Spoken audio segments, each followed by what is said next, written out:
Welcome to Man Does Tech, where I solve the problems you didn't even know you had. In this video, I will explain how to start your Dodge Dart without a key fob. First, find the backup key slot, usually located near the steering column. Insert your physical key into this slot. Then, turn the key to the on position. This action prepares the vehicle for the next step, ensuring the system recognizes your attempt to start the engine. With the key in the on position, firmly press down on the brake pedal.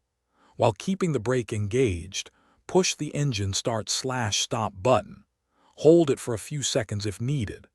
This sequence allows the car's security system to bypass the missing fob and activate the ignition, getting your engine running smoothly. If your Dodge Dart doesn't start, first check your car battery. A weak battery can prevent ignition. Also, make sure the steering wheel isn't locked, as this can sometimes interfere with the process. If you have a spare physical key, try using that instead.